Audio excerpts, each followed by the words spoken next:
आज माघ शुद्ध वसंत पंचमी। आज वसंत पंचमीला विठ्ठलाचा आणि रुक्मिणीचा शाही विवाह सोहळा आहे।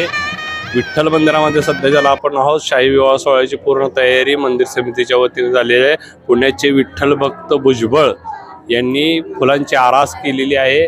विठ्ठलाच्या गाभाऱ्यामध्ये 4 खांबीपाशी 16 खांबीपाशी विठ्ठलाचं मंदिर पूर्ण फुलांनी सजवलेलं आहे।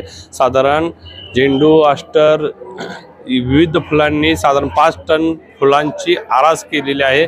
आणि या शाही विवाह सोहळ्यासाठी महाराष्ट्र व महाराष्ट्रातील महाराष्ट्राच्या जवळ इतर राज्यातील कानाकोपऱ्यातून लाखो भाविक सहभागी होताना दिसत आहेत।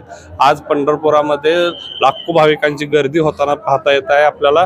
ही विठ्ठल मंदिरामध्ये जो शाही विवाह सोहळा होणार आहे, या विवाह